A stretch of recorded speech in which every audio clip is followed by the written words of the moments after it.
Alright, you crazy cats, aloha nerds, I'm TheSalawag from TheSalawag's Wise Great Gut Reaction. This is me coming right out of seeing the 4:30 movie, Kevin Smith's latest film.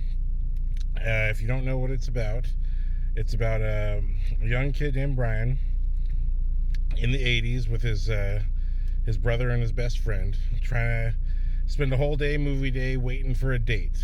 Mr. Brian has got a date with his dream girl, and they are basically trying to survive the day until the girl is free and their date can start.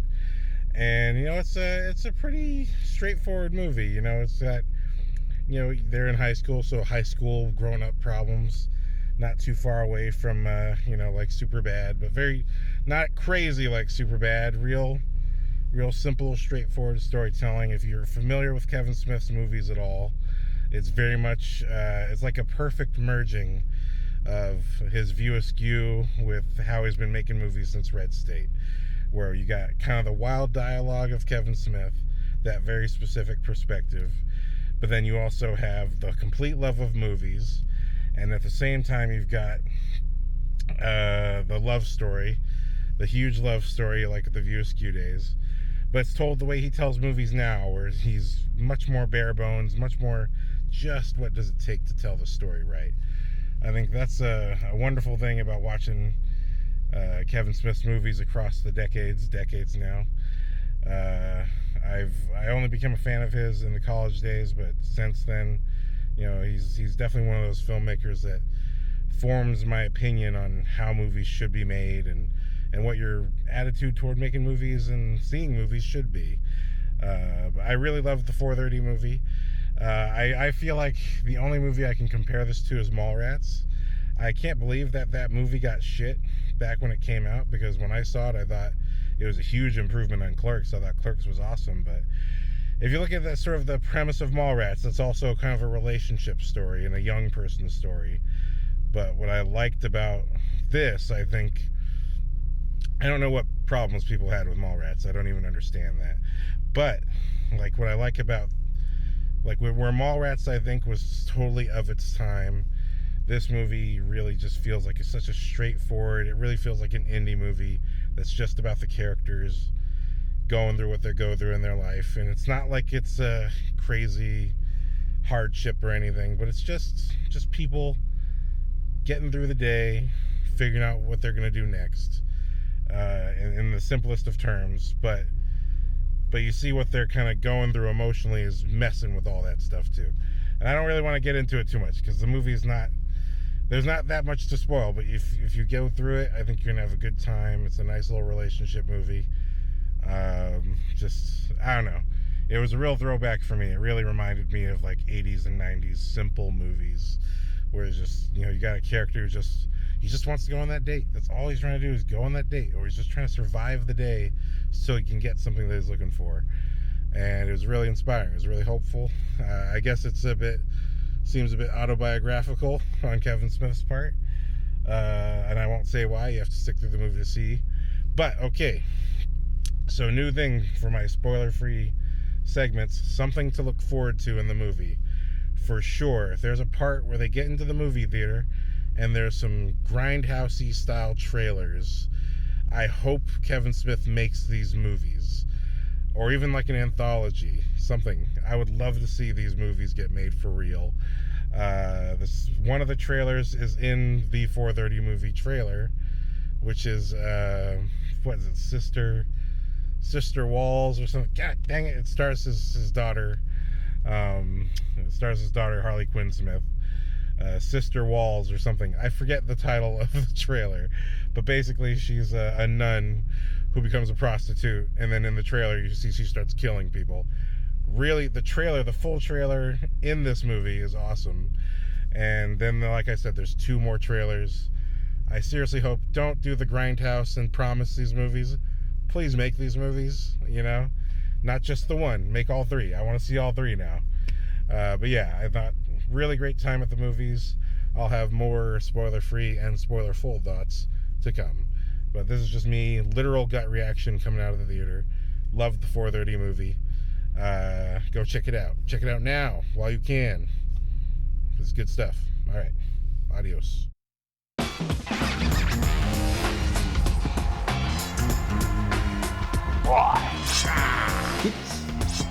Gut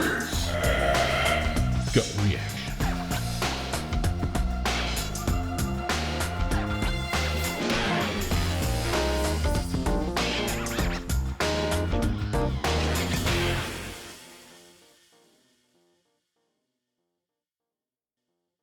I'm the podcast host with the most, baby. Ha! Aloha, nerds, and welcome back to TheSalawag's Why It's Great Gut Reaction, where I watch things and react from the gut. Alright. As you know, I'm the podcast host with the most. And here's my little mini catch-up. Obviously, the front of this, I just came back from watching the 4:30 movie. I had a spoiler-free review that I'm re-recording right now because I was so sick. I finally got my voice back, so aloha. But first, before I get to my highlight of this review being the 4:30 movie, I also saw Beetlejuice. Actually, I saw Beetlejuice last week. I was really in the throes of my sickness, so I could not review that. But Beetlejuice, Tim Burton's latest and greatest, awesome time. I think, spoiler free, Beetlejuice returns and wreaks havoc like he likes to do. But we also get a newcomer to the Beetlejuice franchise. Monica Bellucci, Jenna Ortega from Wednesday. Most of the cast is back. What starts off the premise of this movie is the death of Lydia, played by Winona Ryder from the first movie. She's back. Her father, played by Jeffrey Jones, that character dies prior to the start of this movie. And so everyone is coming back to the old house from the first Beetlejuice in order to celebrate the father's passing, or to mourn the father's passing, and get into all the hijinks of Beetlejuiciness. So on the whole, I enjoyed this movie. I think I enjoyed every individual scene. I felt like the organization and editing of the movie felt a little weird to me. I can't exactly put my finger on it, although maybe I will try. But I thought, Beetlejuice was Michael Keaton's performance as Beetlejuice was A+, perfect. I mean, this dude is back. I mean, even better than him coming back as Batman. He was just spot on as Beetlejuice. Perhaps because it's just a more exciting character, I don't know, but he just nailed it so well. Every time Beetlejuice was on screen, I was enjoying it. Something to look forward to.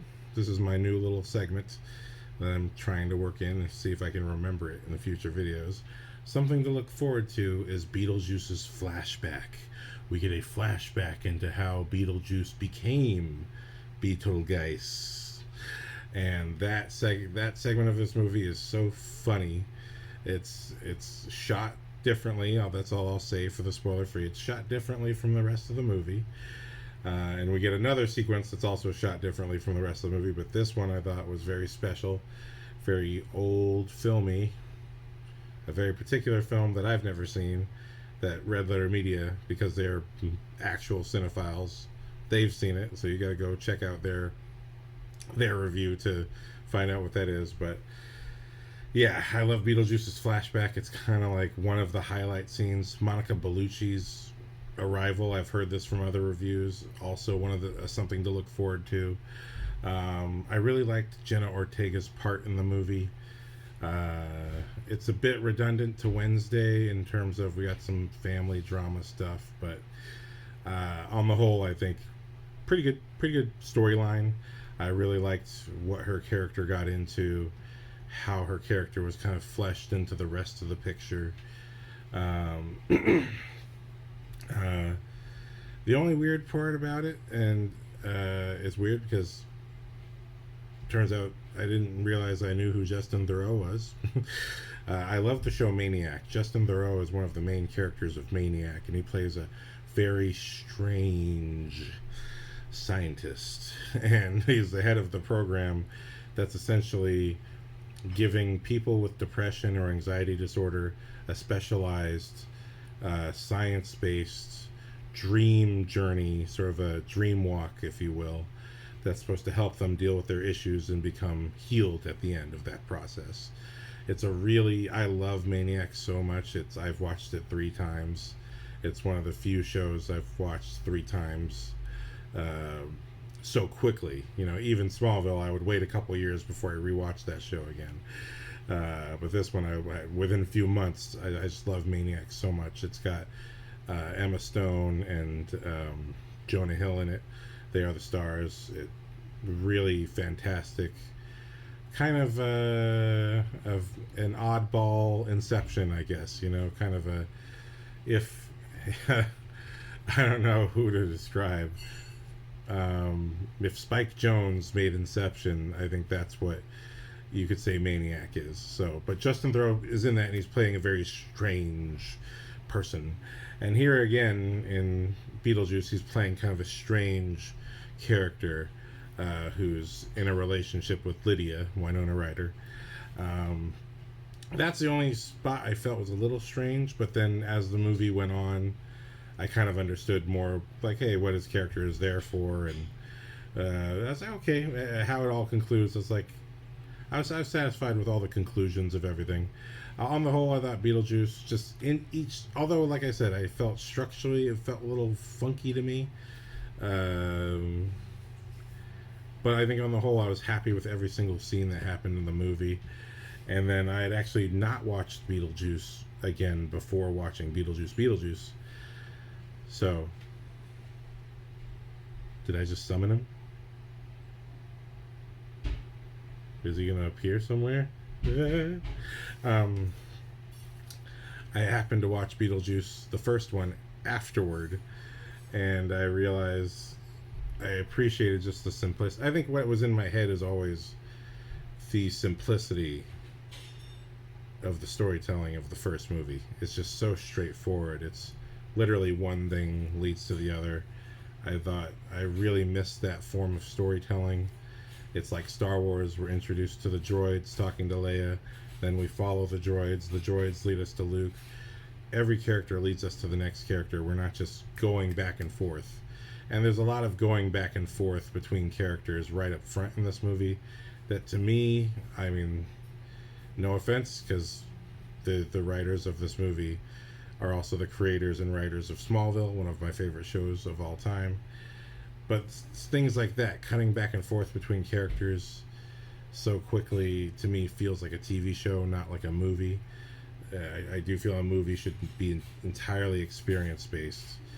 I think there was a lot of dialogue explaining things rather than visuals and storytelling doing it, which I think, when you make a movie, you gotta really ask yourself, does every single line of this dialogue need to be in the movie? But this is me saying that judgment to literally my favorite filmmakers. It's like, although Tim Burton is not a specific master, he's still one of the formative filmmakers of me growing up as a kid, with the Batman and Batman Returns, and all of his early work being really impressionable upon me. As you can be yourself, you can be a weirdo, an unusual person, and still you can be a successful person. I thought that's sort of the best thing about Tim Burton's movies, is that he speaks out to that part of us that is, maybe you're the unusual one in the group, but that doesn't mean that you can't achieve your dreams and do great stuff. And I think that's what all of his characters represents, going back to Edward Scissorhands. But so that's why I have this little criticism, but I'm like, yeah, is that a fair criticism to someone who clearly has already done this and knows what they're doing? Yeah, that is the question I have to have as I have that criticism. But nonetheless, I still felt that way from watching the movie. But that being said, I do have to just say, hey, this is Tim Burton, Alfred Goh, and Miles Millar. These are people who may have made things that I love absolutely. So I just have to take my own criticism with a grain of salt, and recommend that you watch the movie and just forget my criticism, not for some kind of fan servicey reason, but just because. Go see the movie and think for yourself and decide for yourself. Do you care? Do you think anything's off? Because if it's not off for you, then my criticism means nothing. Because again, when I going back to me watching the first one afterward, I realized the first movie is just so simple. In watching it, I was like, maybe I don't have a complaint with how wild this movie was, because this movie, again, it bounces across a bunch of characters. I think it was just a lot to take in, so many characters. But I loved every single one of them. Willem Dafoe has maybe the best role. I don't know. Danny DeVito appears in this movie, and I won't tell you where or why or for how long, but you'll find out. I love Monica Bellucci's character, where she's kind of a Sally. You know, she's got these staples, and she looks like Sally from Nightmare Before Christmas. Beetlejuice had a lot of wonderful Tim Burton-y stuff, a lot of practical live action stuff. It's really wonderful to see, because this is one thing that I think is a fair criticism of filmmakers, and I don't blame them for doing it, because already they are the ones who set the precedent. But you know, when you grow up on movies where everything does its best to be in live action, like Jurassic Park and all that stuff, and then all of a sudden movies become very computer animated, you know, part of what makes the live action work is that it blends with the CGI so well if it's done right. You're not thinking about, well, how did they do that? You're thinking, how did they do that, as opposed to knowing how they did that. You know what I mean? It's like knowing, when you know the magician's trick, it kind of makes the trick less special. And so I think, like going to George Lucas's prequel Star Wars trilogy, I know for sure, for me, the CGI was like a huge. Once I saw Phantom Menace first, but once I saw the originals, and then we went into Attack of the Clones, which was insanely computer animated, it was just a huge adjustment. And I was like, oh, but the charm of those old movies is how real everything is. But from George Lucas's side, yeah, but the limitation from everything is also how real everything is. I can do anything if I go CGI. I can make any world I want, as opposed to being limited, you know, and that's really where the filmmaker's coming from. The same with Tim Burton with Charlie and the Chocolate Factory. You know, if he had tried to do everything real in that movie, yes, for the audience, he might have gotten the charm of physical things, but he wouldn't have been able to go as crazy as he wanted to do. And that's the movie where I initially was a little bit more judgmental, but then watching it later on in life, I was like, you know, it is kind of fun. What's amazing is Tim Burton's still in control of the visuals in that movie, that to the point where it's just like this crazy collection of different styles. I mean, I think Charlie and the Chocolate Factory is the physical proof that Tim Burton is more than just the guy who can do a weird looking movie. He's the guy who can do any kind of movie. It's just that he has a preferred art style, but it doesn't mean it's the only art style he wants to do, or that he's only able to do that art style. So I think that's one thing that Charlie and the Chocolate Factory was a huge break. And from that point on, well, we got the movies that we got. But, you know, what's beautiful about Beetlejuice, and I believe there was an interview from Michael Keaton saying, you know, we got to keep it practical, because that's what people remember about the original movie being so special. And if that interview is true, then I'm glad that Tim Burton took the note, or however it came down, because all the practical effects, especially the one in the trailer, even though it's like a legacy throwback sequence, there's still something wonderful about seeing just the practical effect of, oh, you didn't use his face and use a bunch of CGI to scare us. You still cut to the back of his head where you only see the tendrils and weird things come out of his face from the back and the side. You don't actually see what it is, but you get the reaction of other people going, oh my God, that's the most horrifying thing I've ever seen. You know, that was really wonderful to go back to that. Like watching the first movie after the second movie, I kind of appreciated Beetlejuice 2 a lot more, because I realized, wow, you know, what's wonderful about Beetlejuice 2 or Beetlejuice without spoiling it too much is that we get a bigger expansion of the afterlife universe.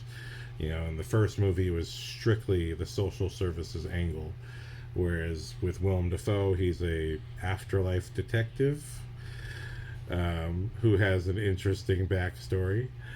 And then with Beetlejuice himself, he has evolved into a different place in his life or in his afterlife, and that's interesting to watch. And you just see, like again, Danny DeVito's character, he each one of these characters shows us a different corner of the afterlife that's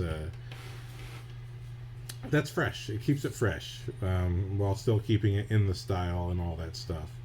So I really love the world building of Beetlejuice 2. And I do hope they do a third one now. It's kind of bizarre because I thought for sure I'd leave this movie thinking, oh, well, I enjoyed it, but, you know, thank God it's over. You know, let that be the end. No. I left this movie thinking, you guys gave us enough sort of legacy callbacks that I appreciate that. That's fine. You didn't have to do any of them.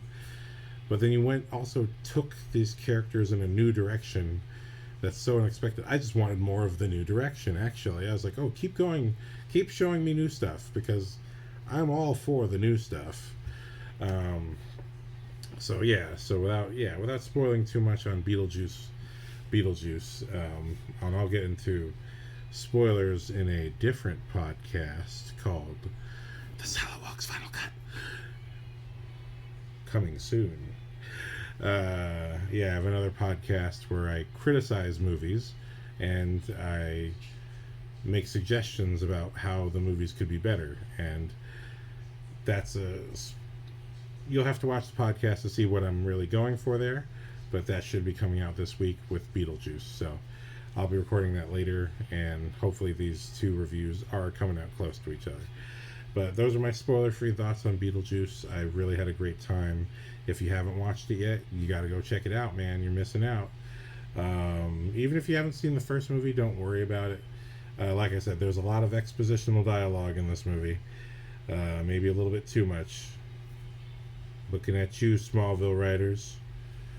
I know. I should be just bowing down to you. I should just be bowing down to you and offering fellatio. But no. I refuse. I'm so sorry. No. Don't be mad at me. Don't hate me. Don't ignore me if I ask you for signing my DVD of Smallville. Please don't. I'm so sorry. I will do things. I will do things for you, okay? All right. Cut that out.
more feature conversation, the 4:30 movie.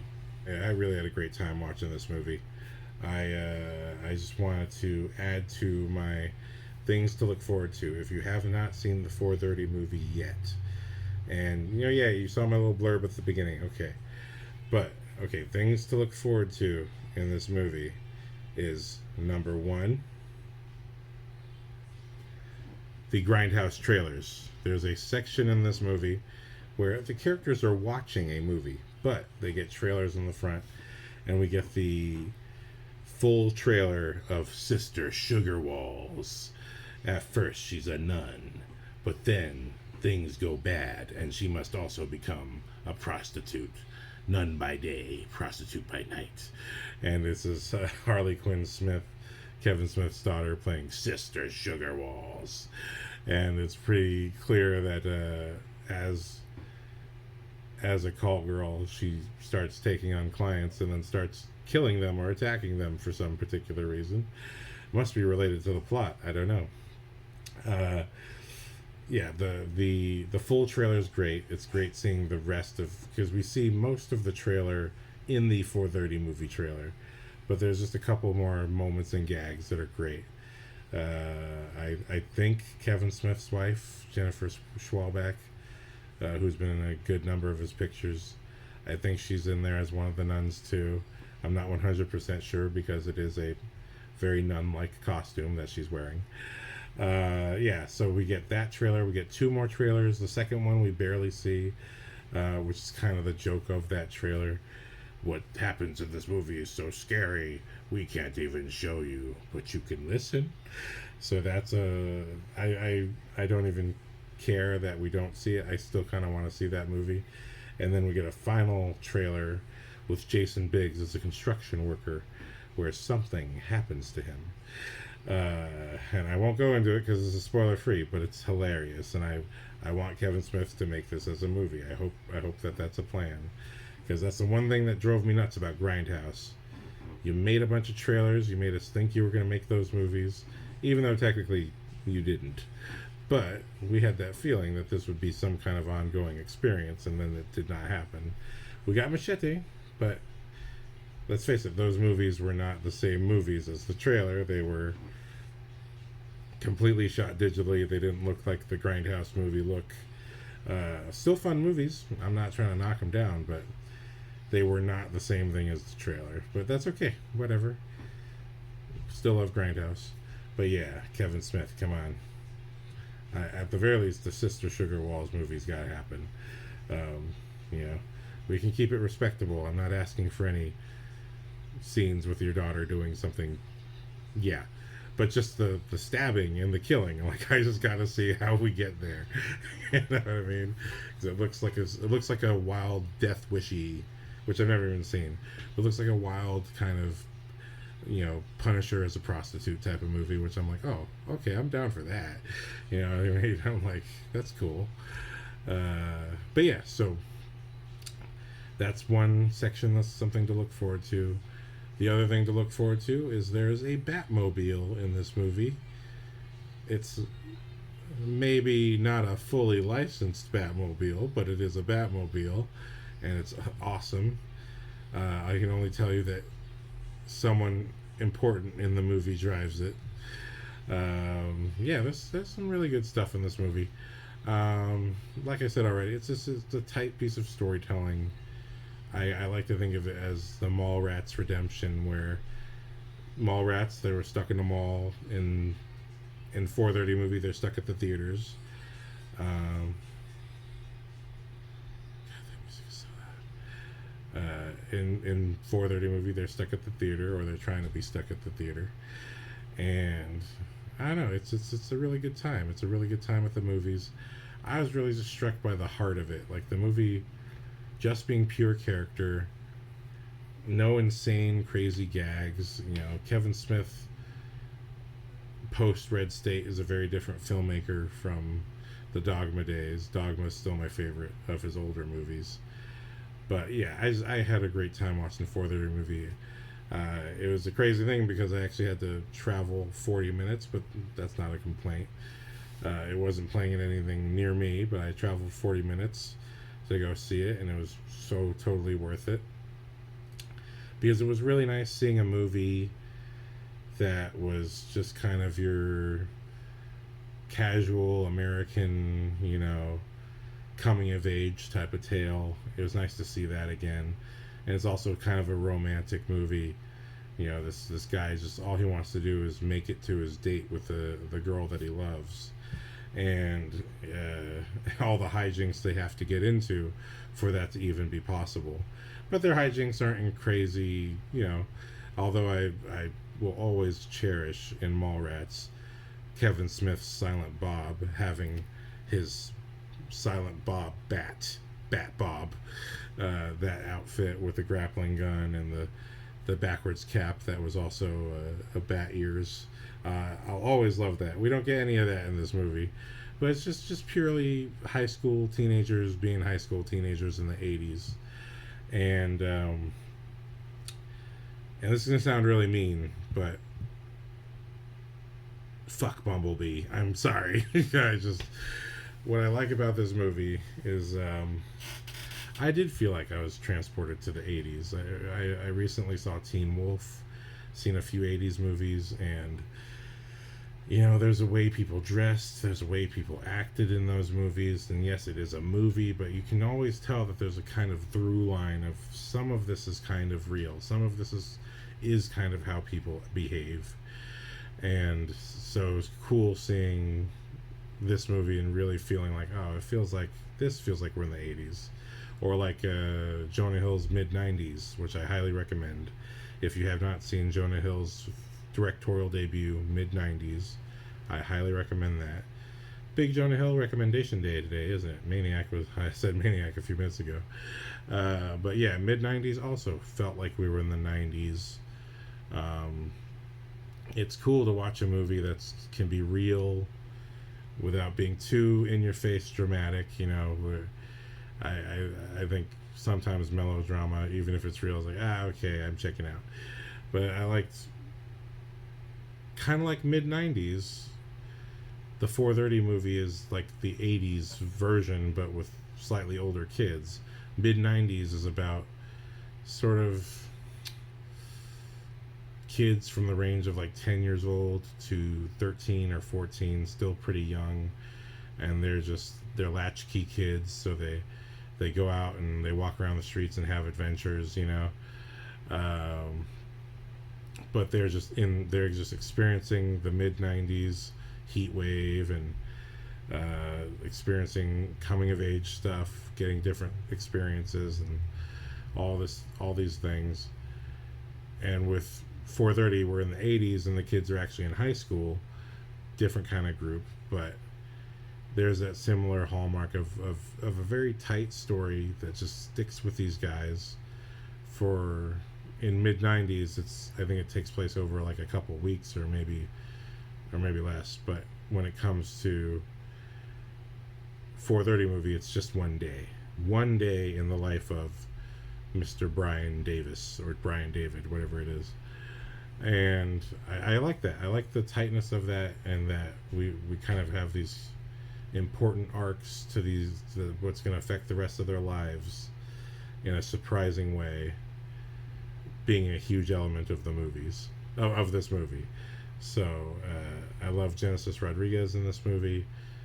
Introduced to her from Tusk. One day I'm going to do a Tusk review and explain to you all why that's a great film. Nobody I've ever shown has ever liked it. I'm like Eternals. I'm the weirdo who sees Tusk and I think, that's a great movie. That's a really great movie. In the case of Tusk, I can see why people wouldn't be excited about it, but I still don't understand Eternals. I'm like, that was a cool movie. What the hell's wrong with you guys? I don't know what crack you're smoking. Sometimes you gotta put the pipe down, just sort of enjoy stuff every now and then, like Shang-Chi, chill the fuck out. But anyway, yeah, 4:30 movie. It was a smooth little ride. I liked the sweetness and the heart of the story, kind of like Deadpool and Wolverine. I liked that movie, it didn't go out of its way to have, I mean, it did go out of its way, but it didn't take itself away from the conflict between those two characters. Once those two characters were essentially teamed up in the movie, it was the entire movie being about Deadpool and Wolverine having issues with each other until those issues were resolved. And that's the same thing. And then, you know, without spoiling too much, when we get our happy ending, it had that heartwarming throwback feeling. This really beautiful last shot that, you know, has the two masks right next to each other. Spoiler alert. But, you know, that movie ends with that very heartwarming feeling of like a family movie, or, you know what I mean? It was so nice and throwback. Where 4:30 movie also ends with a very sweet ending full of heart. It's nice to have that back in movies. I think the biggest problem with movies and shows today is that everyone just thinks they're so smart, or they want so badly to be smart, or to be seen as smart and intelligent, that all they do is watch James Bond movies over and over again, and they think, oh, if a character can analyze another character, that's smart. You know what I mean? It's like, okay. Anything else besides character analysis, Abigail? You know? Well, you're clearly a cop or a security guard, because I can tell by how you wear your jacket. It's like, okay, you know? But if the audience isn't really a part of that intelligence, then it's just kind of an annoying thing to watch a character be so precocious to make assumptions about some other character, and that somehow these assumptions are correct. You know, it's just, get out of here. I like that the 4:30 movie was just each character being the crazy, screwy, messed up character that they are, and, you know, not trying to put on any airs. I love the simplicity and the heart of it. Again, where once we get to that ending, it's everything that happens is worth it. You know, it's not like these main characters face some ridiculous hardship that's like, oh my god, oh, well, how did he deal with realizing that he used to be the gingerbread boy, or oh man, this sad story thing happened to them. You know, although that's good storytelling, it's kind of nice just to see, you know, unapologetically, these guys are just growing up. You know what I mean? It's just, these guys are just growing up. There's nothing crazy else going on with them. It's nice. I like the simplicity of that. But when we get to that heartwarming finale, the whole ride is worth it. And I'm so happy to have seen a movie where someone had a fake Batmobile. I just gotta say, it was so cool. I was like, man, you know, they make fun of this guy for it, but I'm jealous. I want that thing. I want that fake Batmobile. I know people would rip it off today, but that was cool. That was awesome. And Genesis Rodriguez has some really nice scenes in this movie. She is like a new favorite of mine, like Florence Pugh. Just, you see this actress in movies and you see that she can go to these emotional places and has the range to bring it all back and still be a likable character in some kind of way. Not that that's required, but she knows exactly how to just be the character that's in this particular moment, and when the time is right to show those other colors. Just really impressed with her. I think it's good to see a movie where the whole cast is great. The main actor was great. I had no clue that he's actually closer to the Kevin Smith family than I thought. I thought he was just some random guy. I was like, who is this guy? Is this a new guy? Have I seen him in Kevin Smith's movies before? I'm really not sure. I feel like I have, but I'm just not sure. But he did a great job. Our center cast of Brian, his brother, his friend, and our leading lady, who is the one we're all waiting the whole movie to see. They're all fantastic. Just to see this cast interact with each other, because they had a great chemistry. They felt like they knew each other. That's all I can really say, spoiler free. I just really appreciated the filmmaking of this movie. Kevin Smith, he's one of the formative filmmakers that I was learning about how to make movies from. The very reason that this podcast is in black and white was because I always remember important lessons that filmmakers learned when making movies. And when Kevin Smith was making Clerks, he made that movie off of credit cards and a little bit of money from his parents. And one of the things that saved him an enormous amount of money was realizing he was going to try to make the movie on film. But making it on color film meant a huge expense and time, a huge expense both in money and time for turning it into color. But then there's what's called telecine, where you've got to grade it and make the colors look right. And then not only that, when you're lighting the movie, there's different kinds of film stocks and different kinds of lights and different kinds of gels, and there's a daytime film stock and a nighttime film stock.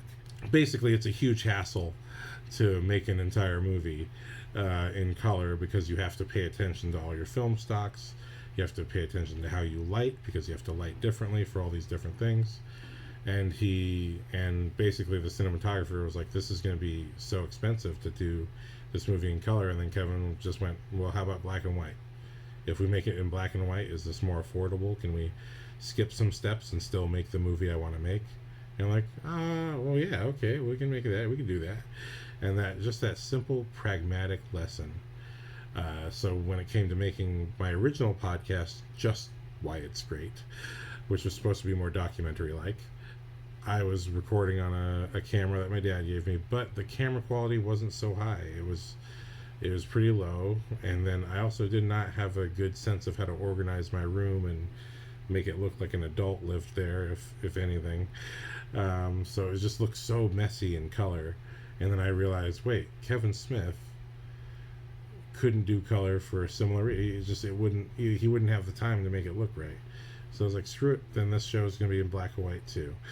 So not that my show is Clerks, because if it was Clerks, people would actually watch this podcast. No offense to the 187 subscribers. Thank you. I'm sure not all of you are bots.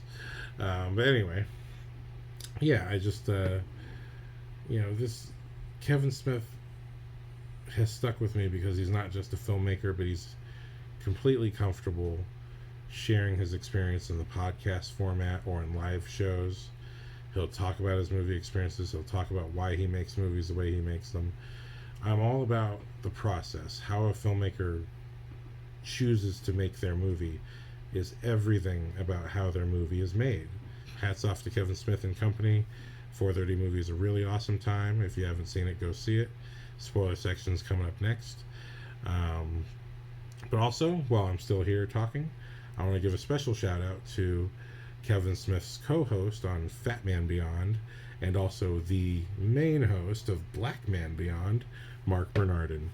I recently saw his short film Splinter, which was really cool. I was very behind on Kevin Smith's work, and also I have not yet seen any of Marc Bernardin's work, except for seeing them both on Fat Man Beyond.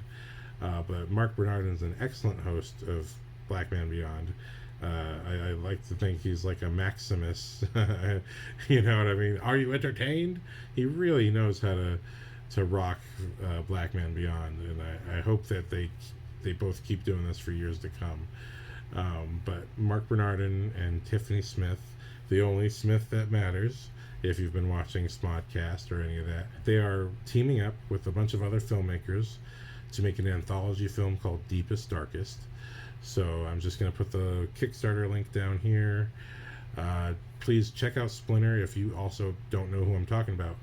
Watch Splinter. Marc Bernardin wrote and directed it. I thought it was a really cool short film where we have some military people keeping a 10-year-old boy on a plane, and they're trying to keep him in the air, and we don't know why until the end of the short. But I really thought it reminded me a little bit of Heroes. It reminded me a little bit of like a zombie apocalypse type of deal. Like, what is the deal with this kid? What is it about him that's so important to keep him on the plane? Like, is he the cure to the zombie virus or something?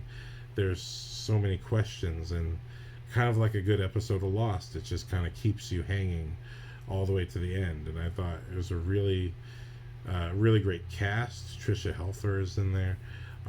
Number 6 from Battlestar Galactica. Moon Bloodgood from Terminator Salvation. The main actress, who was Bilquis in American Gods. It's fantastic. There's some other cool cameos too, but yeah, this is a really strong cast. And that's usually how you can tell whether you got a good director or not, is the cast even capable of delivering your dialogue. And they all do a great job. So check out Splinter. Because of that, because of seeing Splinter and like, oh shit, okay, Marc Bernardin, good filmmaker. I knew you as a host were great, but now I know a good filmmaker too. He's going to write and direct sections of the anthology Deepest Darkest. So go support that, and then make sure you see 4:30 movie. God dang it! Thank you very much for watching. Spoilers for the 4:30 movie coming up next. Will there be an ad? I don't know. Book 'em, Dano. Wait, that's from Bill and Ted's Bogus Journey. That's not related to this.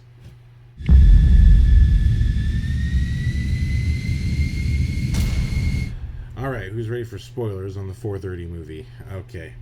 Up front, I want to say I loved the trailers. The third trailer, the Jason Biggs trailer, was awesome. If you've seen the movie, please let me know what your favorite trailer was. I think, the Sister Sugar Walls is still the best trailer, but there's no way that the Jason Biggs trailer wasn't a scene stealer, and totally got me at the end there. Man, okay, so spoiler alert. I really loved this 4:30 movie. I thought it was a really nice breath of fresh air, especially since the last movie I watched from Kevin Smith. Maybe this is the reason I'm behind on your movies, was his movie he did with his daughter with the bratwursts. I forgot what the title was now, but I was watching that, and I'm still living with my parents. I'm like, why are you watching this movie with these 13-year-old girls? I'm like, it's Kevin Smith movie. I'm not trying to be a weirdo. It's his latest movie. I'm just trying to be supportive, because the last movie he had done was Tusk. So I assumed, wrongfully so, because I had not really paid attention to what he said in his podcast. Like, hey, I made this for my daughter. Like, yeah, sure you did, Kevin Smith. Everything you make is for you. No, he really made that movie for his daughter, and I was just like, okay, it is 90 minutes of girls singing pop songs and girl drama, and then, well, at least the bratwurst came out.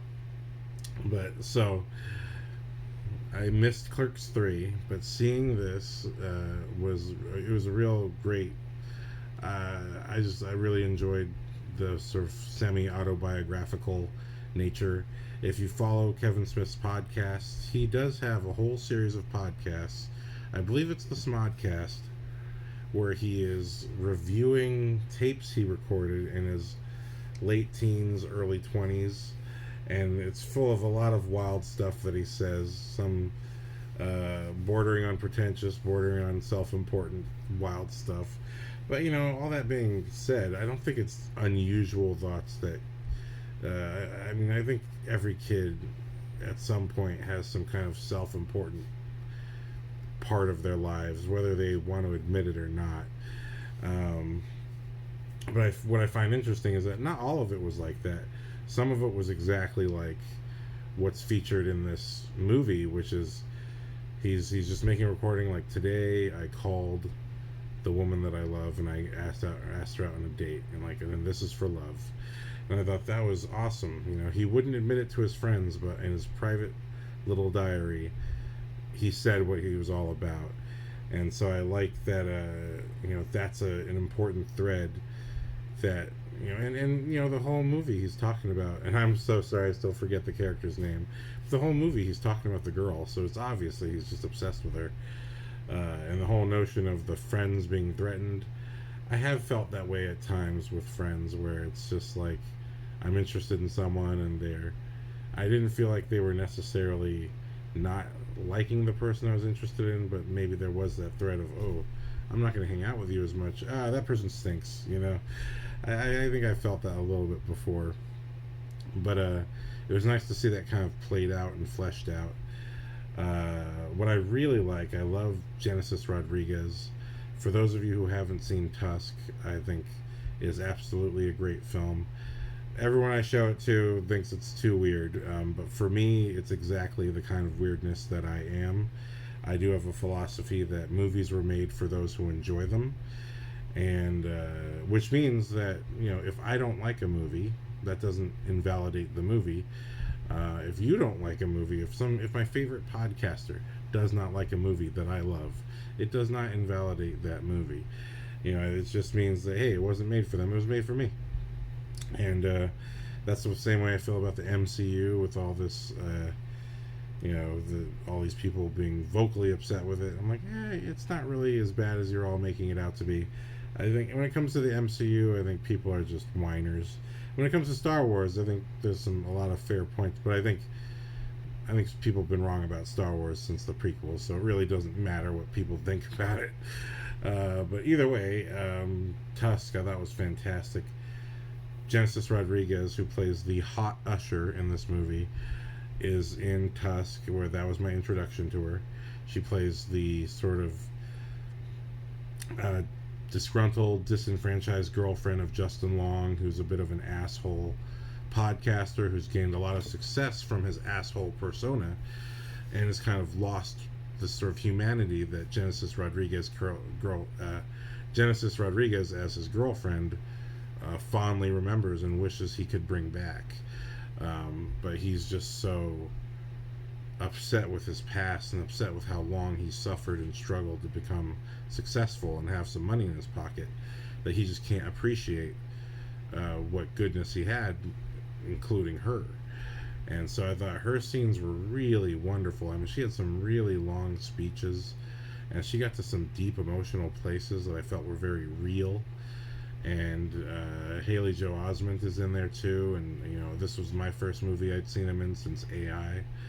And you know, I don't know what he had done, you know, if he had been working the whole time or not working, I don't know, but seeing him in Tusk was fantastic, because also he was a thicker guy. I'm like, hey, I'm thicker too. We're thick buddies. Yay! You know what I mean? You're an actor I can respect enormously, so it's nice that we're both pudgy. And now he's in Blink Twice and he's skinny again. Thanks, Haley Joel Osment. But anyway, yeah, I just thought, you know, despite how other people don't like it, I'm eventually going to do a Tusk review and tell you all why I feel that it's a top-notch film and a movie that should be studied by young filmmakers. That is the goal of this show. When I'm not just being personal, I do try to talk about literally what, as a filmmaker, you should be looking at from these movies. I think it's a foolish thing to think that your subjective opinion is the entire world of what you should make a movie about. I think if you want to be a filmmaker, the best thing you can possibly do is forget yourself a little bit. You got to forget yourself, and you got to learn from your masters. Watch DVD commentaries. Watch interviews from the filmmakers of movies you like. What were they thinking? Study what they studied. You know, if a filmmaker loves art, study some art. If a filmmaker you love loves a particular movie or read a particular book to prepare for a movie, read that book.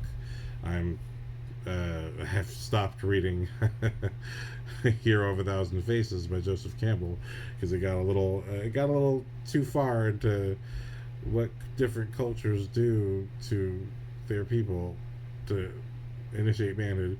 But I will be getting back to it. I'm literally halfway through the book. But that's because for a while I was on this George Lucas kick. I was like, what is it that made George Lucas make what he made? So I watched some Akira Kurosawa films, you know. It's very important to me, I feel, that if you are a filmmaker, and certainly if you're a film buff, not to just sit on the laurel of your own opinion, as if your own opinion is the peak of what could possibly be understood about a movie or even about another person. I think that's just, it's lazy. It's a lazy way to be. And I personally feel that people who felt like I was a good editor or a good filmmaker when they worked with me, they're only seeing me do the work after doing the homework. But to me, the homework is what makes me good at the work. And so, like Kevin Smith, like I watch his movies, but I watch his podcast. What was going through his head when he made this movie? But not only that, as a filmmaker, knowing how movies are supposed to be made, it also doesn't entirely matter just what went through his head. I'm looking at the movie as, okay, I know that a storyteller is supposed to structure things in a certain way. Well, how did he do that? And I do feel like, just to bring this all back and complete this little tiny loop, Tusk is a prime example of masterful handling of different genre elements, largely Kevin Smith's naturalistic to himself comedy style, mixed with the kind of body horror. I don't even know if Cronenberg fits. I think it's just his own body horror. But it's a very unusual, creepy movie that makes most people feel uncomfortable, but I laugh so hard at it because I understand the joke. Or at least I think I understand the joke that it was essentially started in the podcast, which is just that I, Kevin Smith, will make a movie based off of an idea, and you're going to watch the whole process of how that happens so that you understand this is how movies are made. It's just an idea that eventually leads to shooting something with people that you like to work with. And he did it, and I really still feel that. While I think Red State is probably easier for most people to chew on, I think you look at Red State, and can you tell me that that's not Quentin Tarantino writing and directing that movie? Because it's a solid movie. I think it has all the hallmarks of all the great filmmakers. So when you take that's Kevin Smith, you know, you take that same thought process that made a very great, tight, you know, Ari Aster level quality horror movie, you know, like Red State. You take that, that's the same filmmaker making Tusk. And that's how I judge Tusk. I don't judge it just on, oh, he made Dogma and I loved Dogma 20 years ago. I'm like, oh no, this guy's making stuff, and that's how I'm judging the movie. Even though I wasn't crazy about the, you know, movie he made for his daughter, all things being the same, I still see that the filmmaker who made that and made these other things in the 4:30 movie, he's really honed down what I feel is like the perfect version of Mallrats. I think Mallrats was about kids who hang out at the mall. 4:30 movie is about kids who hang out at the movies on their Saturday off from school. And I really liked how, again, that thread of the tape player, not only is that one thread, but then you have the connected thread of every time he talks to someone. When he talks to his would-be girlfriend who he asks out on a date, when he talks to his other friends, his vast knowledge of the filmmakers and the cast that make the movies he enjoys. It's so ingrained in him that he loves it so much. And that is also just the nature of his character, that he loves things so much he can't really let them go. And I love this scene, I love when his mom calls him at the theater, even though the mom is being a bit obnoxious and annoying, it's out of love. And then she makes sure that they both repeat, I love you, just in case something happens, you know. This is one of my favorite little breaks in the movie. But she makes sure he knows that he's loved, just in case you get in an accident. Wait, are you saying this because you think I'm going to get in an accident? Or if I do get in an accident, this is the last thing you're worried this is the last thing I'm going to think about. And it's just like really fun scenes like that. I mean, this movie's just full of fun little gags. I didn't need the drama to be pushed any further than it was. I understand what I'm watching. I understand this is a Kevin Smith movie. I appreciate the tightness of the script and how it's really just about this guy trying to make it to his date. You know what I mean? And ironically, it's like the perfect Kevin Smith because it's the laziest thing possible. This is not 16 blocks. He's not trying to get from one side of the town to the other. This is not Ferris Bueller. He's not trying to get, you know, from the stop sign where his parents are driving to his house across a bunch of backyards faster than they can possibly get when they're the ones driving. He's just trying to be at the movie theater for when the girl shows up. I love that, and I love that was what Kevin Smith says. I'm lazy. I can't do superhero movies because I can't even imagine all these crazy action sequences. But the fact that he still, to me, makes it work, and the fact that in the building up of the friends, we see in the whole front end of this movie, he's riding around on the main character Brian, riding around on his bicycle, going to different places, meeting his grandma, meeting his friends, and then the friends all drive together to the movie theater. And all this vibe, it really reminded me of the 80s. Even though I didn't live through it, it reminded me of like what characters were doing in 80s movies. I also saw Teen Wolf recently, like totally. The 80s was a very specific time. But, there was a free spirit and a heart and a love to these characters that I really enjoyed. It reminded me of like, Superbad, but like a low-key Superbad. But yeah, so going back to the parents, that deep ingrained love is something that they're imposing upon him. But it's also, that's what his spirit is. He loves movies and he loves this girl, and that's the only thing he talks about. And what I love about what we have is these two diametrically opposed characters who one works for the other. We have Genesis Rodriguez as the hot usher, working for Dr. Ken Jeong as the manager of the movie theater, where sequentially each of Brian and his friends are thrown out of the theater for a different reason, and they just keep having to sneak back in or try to get back in there, because really they're just trying to kill time until the date shows up. But between all their various dramas and their various character quirks, they keep getting into some kind of hijinks that gets them kicked out, which is hilarious. It's like all he has to do is sit down and stay in one place for a few hours, and he can't do it. You know what I mean? So that's, I thought was just really a very Kevin Smith thing. That he's trying to stay in one location, he just can't. But I like how when it comes to the friends, really it's his brother and his best friend, and there's the sort of that, again, the fear that the girl will replace the best friend, and all the while all of them idolize this wrestler who I forget his name, Major Payne or Major Thomas or something like that, but he's a sort of a soldier themed wrestler, and totally like Mallrats, like Jason Lee meeting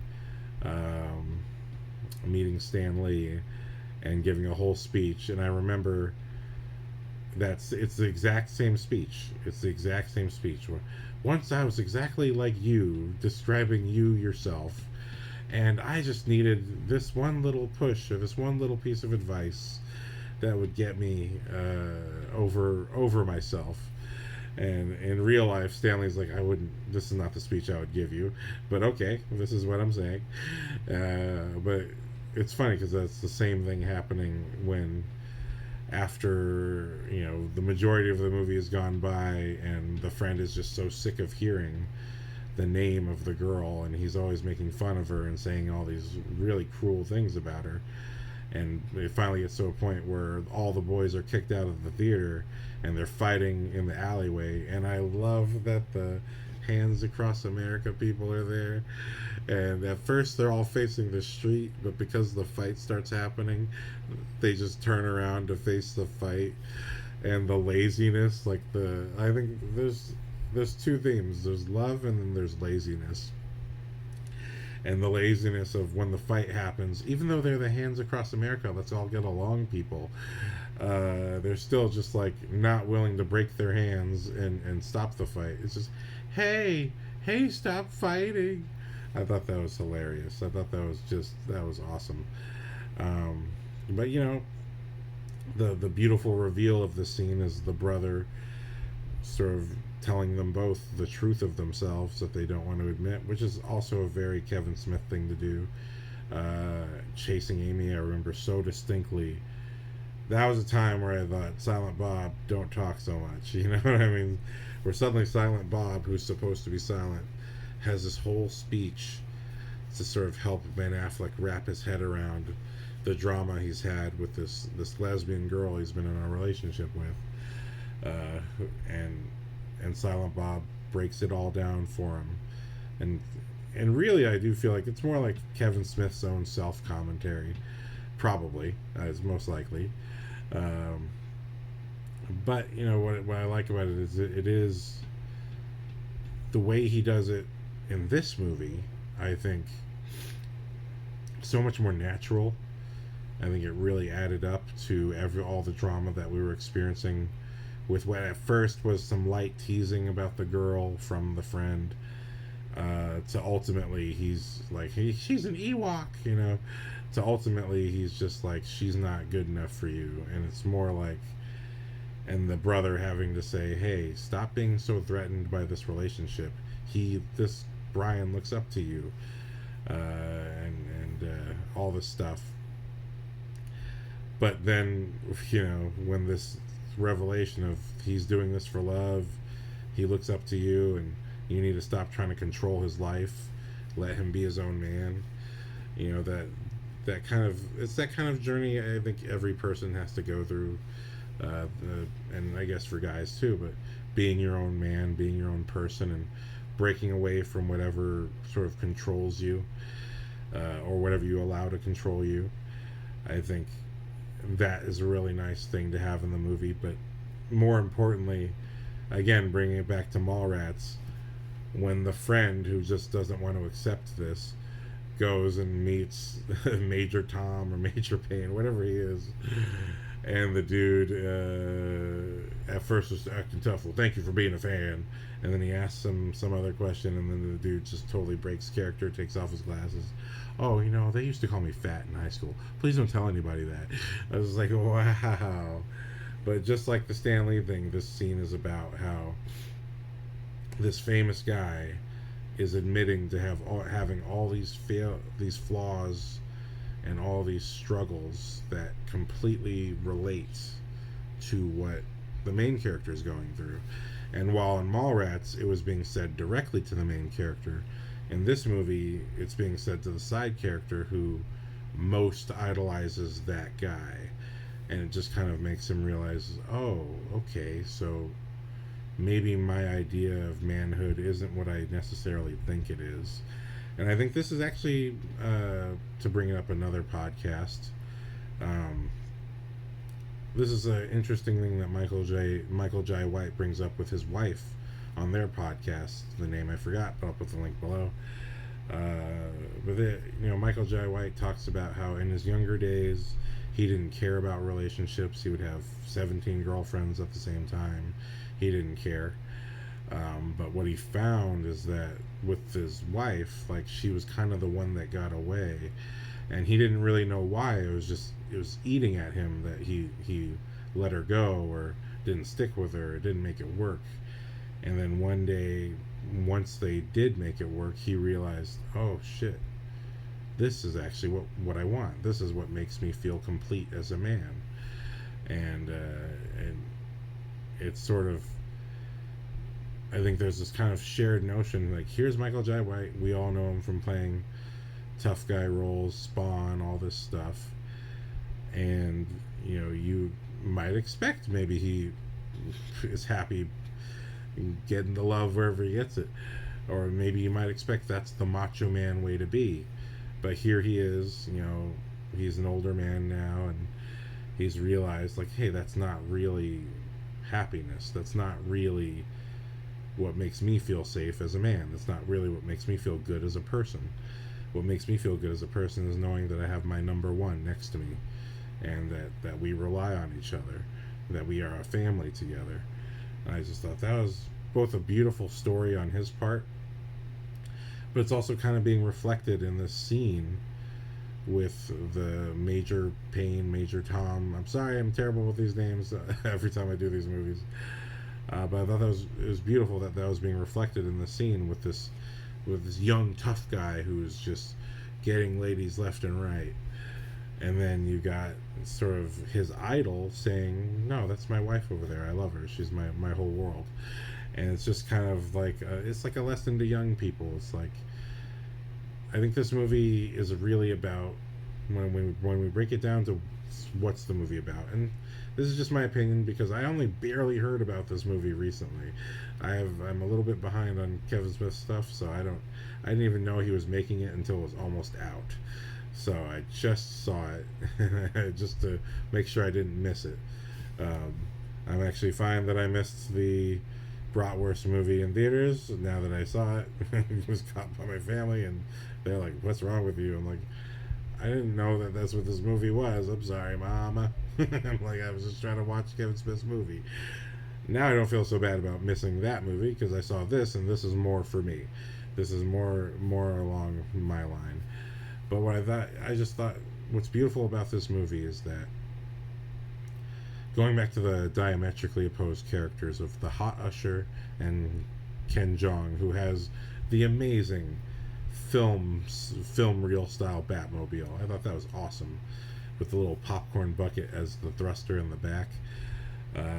What this movie is partially about is self-actualization and self-realization, because, you know, again, Kevin Smith's love for both this girl and for movies, or Brian's the main character Brian's love for both this girl and the movies, it shines through so strongly that at that same moment, that same low point where the friend is meeting his idol, Brian is just sitting on the steps outside the exit of the theater, and Genesis Rodriguez, who this whole movie has basically been doing whatever Ken Jeong said. Hey, go get that guy. He's being called by his mother.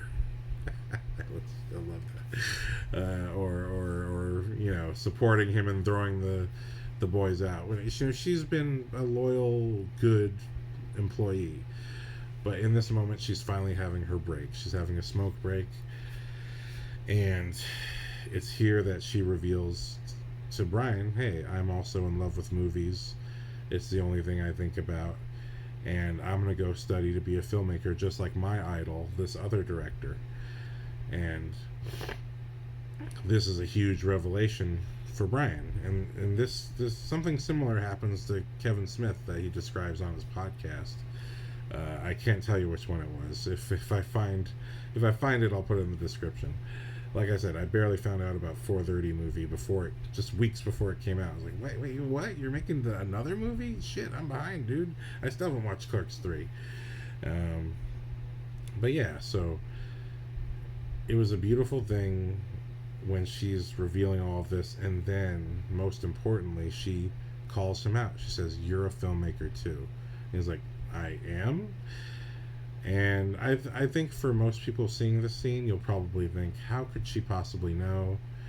You know, she's working all the time. How could she possibly know?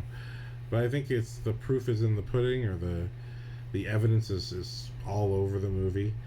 She's been an usher here for long enough to be Ken Jeong's loyal usher who does whatever he says. And these guys literally come to the movies every chance they get. So she, just like how the punk guy has heard the sounds of Star Wars 1,000 times, she, being working in the lobby, has probably heard these kids talking about movies every single day, or almost every single day.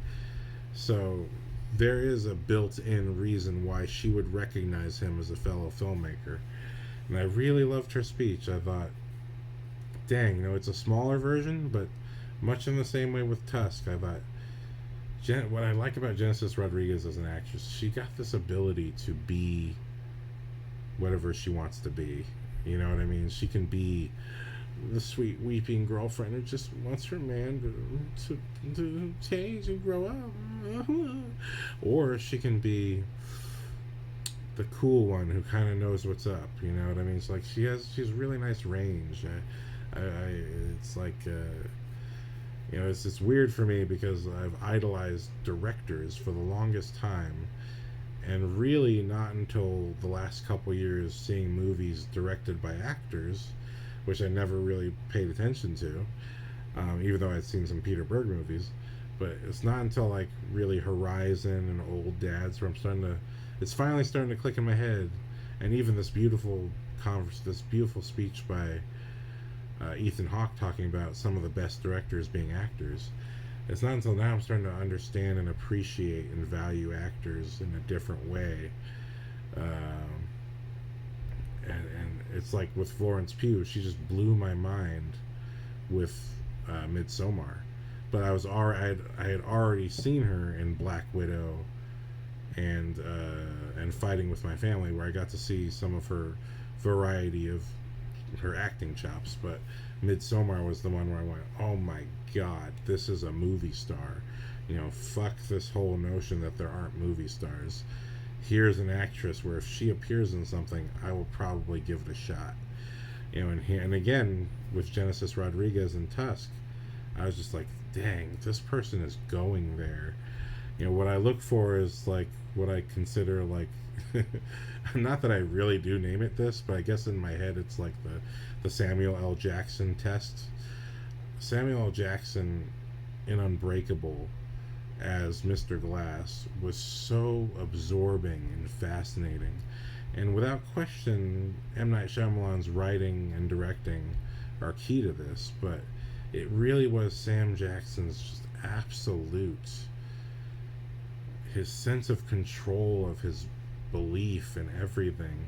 Like, he was just so absolute that if you told me that Sam Jackson wrote his own lines, I would just believe you, because he was just so just somehow incredibly articulate but also raw at the same time, which I find like it's very hard to strike that balance between Spock-like intelligence and raw emotion, and somehow Sam Jackson in that movie did both and towed them like a fucking Olympic ice skater. Like, his performance as Mr. Glass in Unbreakable always shakes me. I really feel like he's lived that life. And even the beautiful speeches written for him by M. Night, I just always hit me so hard. And so, although it's like, this is not an official name, but maybe it is now, but it's like the Sam Jackson test was like, if I watch an actor and I am genuinely lost in their performance and forget that they're an actor and that these are lines that someone writes, then I know that that's a great actor. And for me, and for me, the whole goal is I don't look for it, because if I'm looking for it, then I'm projecting. The point is to go into the movie not looking for it, but to find it. And Genesis Rodriguez and Tusk was one of those beautiful things where I was like, man, I'm really feeling this girl's emotional journey. So, when she shows up in that Bratwurst movie and she's a tough coach, I was like, oh cool, that actually reminds me of high school. That reminds me a little bit of the coaches in high school. I was like, oh, she can do that too.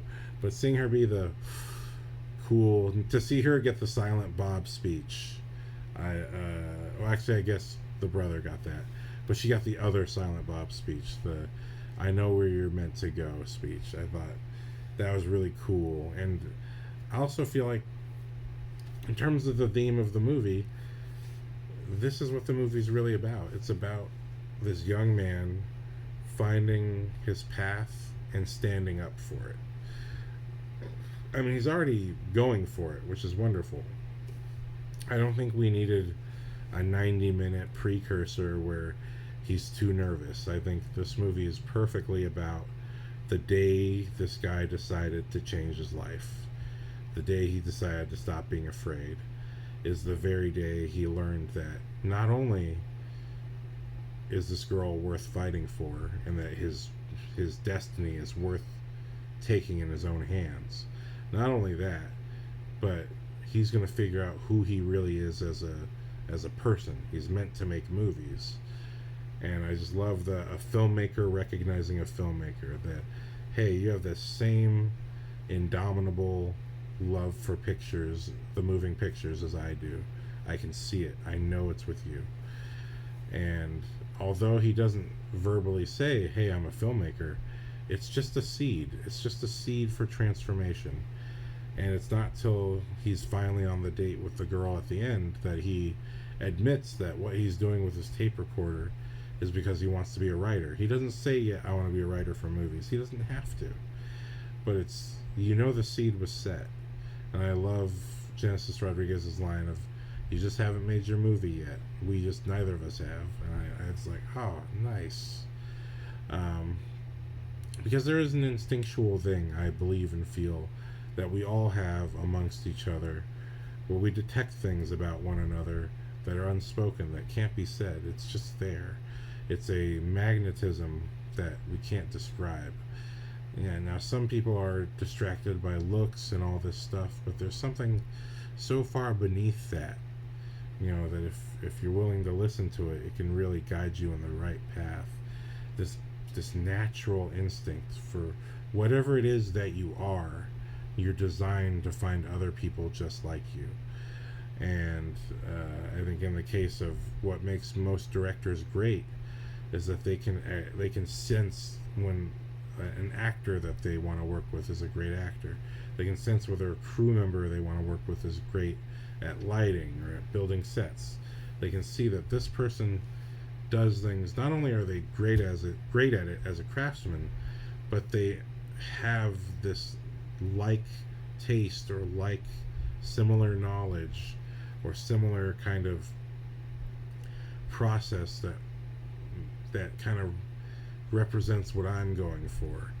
And that's why when you get great directors, it's not just the director by themselves, it's the crew that they've wrapped around themselves that they know can bring their vision to life. And when you look at M. Night Shyamalan, you see for years he worked with James Newton Howard, and then he changed it up. When it came to making Split, he worked with a completely different cinematographer, because that cinematographer was right for making Split. Every single movie, it's about sort of not just mathematically saying, oh, I like this movie, but as an instinct, I think this person's right for this. And when it comes to acting, I think this person's right for this role. It's an instinctual thing. And I do like to think for myself as a director and editor for so long, and especially as an editor, I mean, you see all the bad takes. You see all the good takes, you see all the bad takes. You see all the stuff in between the takes before action's been called. You see the movie that could have been with a line that was said incorrectly, but for some reason that line is the right one to put in the movie. The movie that could have been or could be or can be is all in your hands as the editor. But as the editor, you do not choose the shots. And so what makes Kevin Smith a great director is that he wrote this very strong script about a young boy finding love, and it's clearly autobiographical. It's about his, probably a combination of dating when he was younger, but also probably a love letter to his wife or something like that. But it's also just this autobiographical snap of the period in time of his life where he realized he wanted to be a filmmaker, where his love for movies transferred into a desire to make movies and keep talking about them. And, there's the great line, going back to M. Night Shyamalan, going back to Glass. I enjoyed Glass. I don't think it was as good as Split or Unbreakable, but I love that we get the true return of Mr. Glass at the end of that movie. He has this beautiful speech about, we give each other permission to be great. We give each other permission to be ourselves.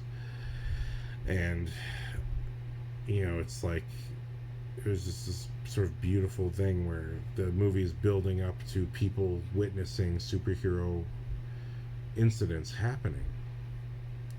And this is essentially what Samuel L. Jackson's talking about. It's like, when we see other people do great things, it gives us permission to do it too. And that's essentially the whole thing that Kevin Smith is about, where he's like, I'm not going to wait for someone to make the movie I want to see, because that's just not going to happen. I think you see in a lot of reviewers, a lot of YouTubers, a lot of social media people, that is the hat that they hang their hour-long, 2-hour-long videos on, is Marvel, make this movie the way I want it to be made. DC, make this movie the way I want it to be made. And whatever their gimmick is, whatever it is, at the end of the day, what they're just doing is whining and asking for someone else to do what they want to be done. And it's just not getting them anywhere. But you see, Kevin Smith can do a podcast where he reviews a movie, but if he wants to make something a certain way, he just goes out and makes it. And I think that's the most important thing about this movie, is that it's about self-realization, self-actualization, but literally the act of self-actualization, which is right from the start. Ask that girl out. You want to ask that girl out? Ask her out. You know, you want to become a writer? This is what I like. He identified another writer's process. He said, well, I heard that writers talk into their tape recorders so that they can remember their best thoughts or whatever and organize their thoughts properly. So that's a process, right? So every director has a different process. Some directors, like Guillermo del Toro, like to write out the autobiographies of all of their characters and give them to the actors. Some directors don't do any of that at all. They don't even do rehearsals. They'll just say, I'm going to put the camera here, you just do as you do. You know what I mean? And they'll let the actor guide the entire process. Every director is different. And but if you know their process, if you want to be a filmmaker, but you don't know another director's process, why do you want to be a filmmaker? You can find your own way, but why do you want to be a filmmaker? You know, learn other directors' processes and then pick something that aligns with you. Try different things out so that you can find what your voice is. You know, it's not about copying someone else, it's about finding your voice. You know, and I think that's the most powerful thing about Kevin Smith, is that he will he's identifying in this movie that his main character paid attention to a process that writers do, and that this character is doing it. So it's not just about saying you want to do something or saying you'd like things to be a certain way. It's about you personally taking action to make that a reality. And so, you know, when it comes to the Genesis Rodriguez speech, to him actually getting what he wants at the end, that's what this movie's really about. It's about taking action, making your desire a reality, and having no excuses for it. You know, he doesn't. What's beautiful is Brian doesn't cave at the end and say, oh, well, maybe you're right, maybe the girl's not good for me. No, he sticks to his guns because he knows it's true in his heart. And the tape recorder, what's beautiful is when we get that date at the end, and the girl's, she's miffed because she's like, but you stopped talking to me for a year. That's what makes me hesitate about you, because it seemed like we had something going on, but then you just wigged out and disappeared. And then he explains that, well, I was just scared, but I decided today that I'm not scared anymore. And she's like, well, how do I know that you're not just saying this? And he's like, because my tape recorder, what I said earlier about being a writer and recording on a tape recording, it's true. So he pulls out his tape recorder, and then we hear the music, this goofy ass music that kind of reminds me of Workaholics, that he's clearly just making some stupid jam with his friends, which was hilarious. But then he goes back to the first recording that he makes at the beginning of the movie of saying, I'm doing this for love. This is all for love. And that's kind of the fact that, hey, it's pre-recorded. This is the proof of everything he's already been talking about. And so that's kind of the evidence, that's all the evidence she needs. And then we get the kiss. And it's been a weird thing that for the last 10 years we've kind of gotten less romance in movies. Now I think it's okay, because I think in the 90s and 2000s there's a little too much romance. It was just unnatural, lack of chemistry romance stories that didn't go anywhere, that didn't feel right, that felt totally forced into the movies. But I do think romance is something we have been missing from movies, and One of my intense thoughts, I can't remember if I said this in the spoiler-free section. Um, One of my most intense thoughts about this movie was fuck Bumblebee, because there was a movie that had 90 minutes of a love relationship or a love building relationship, and then there was no kiss at the end. And it's just very weird when it's, even though it may or may not be actually the audience's assumption, but it's weird when it is a mixed race situation and you won't have them kiss. It kind of feels like, for all the talk of Hollywood being progressive, they're really not. It's just talk, kind of like the politicians. It's just talk to make you, the audience, feel like, oh yeah, you care. But when you see the actual movies, no, they don't. No, they don't. They're scared of this stuff. Because they're all still old. No matter how young they are, they're all still old from another time where they don't know how to deal with this. But if you look at the world today, there's nothing but mixed couples. I am the child of a mixed couple. You know what I mean? It's just like, what the hell? But what I love about this movie is that it had no problem being a love story hidden inside of a friendship story. You know what I mean? And then when the love story got realized, there was a kiss. And I really love that. You know, it's kind of like Rocky. Like, this dude does everything he can to stay in this movie theater, and at the end of the day, the girl he's trying to go on a date with, her mom is in that movie theater, and and she's the one that kicks them out. They finally get past Ken Jeong, and they still get kicked out.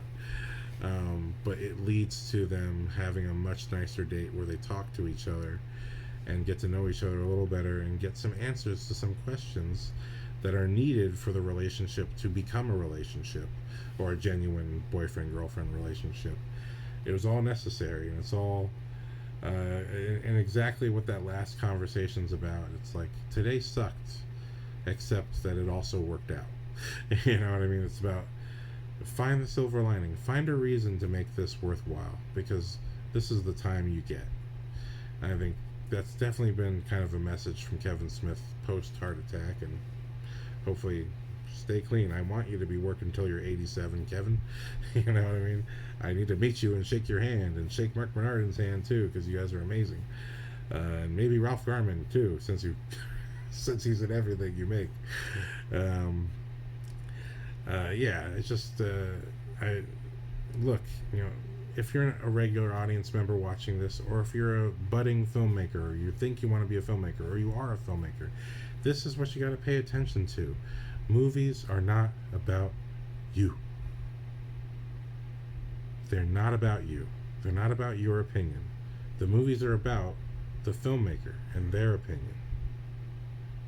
So you can sit here and say Jar Jar Binks sucks all day long, but it's not about you. I loved Jar Jar Binks as a kid. He was like a Looney Tunes character. I was growing up on Animaniacs, Looney Tunes, all that stuff. And so Jar Jar Binks was there for me as a 10-year-old watching Phantom Menace. And maybe that grinds your gears, but I don't care. That's none of my business whether it grinds your gears. But this movie, 4:30 movie, this movie's not about me. It's about Kevin Smith. He's saying, don't waste your life. Love what you love. Fight for it. You know? Try to find yourself if you can. If you find a path, pursue it. Don't live in regret of not pursuing that. So, and you know, and I talk about how these things relate to me. Sometimes I make this a little too much like a personal video journal. But at the end of the day, the truth of the matter, the movie is not about you. It's, if you relate to it, it's because the filmmaker is speaking something that relates to you. And that's why you like that filmmaker, or that's why you like that movie, because it attaches onto a philosophy or a belief system, or just something that entertains you that fits what you like. But if you want to make movies, you gotta understand that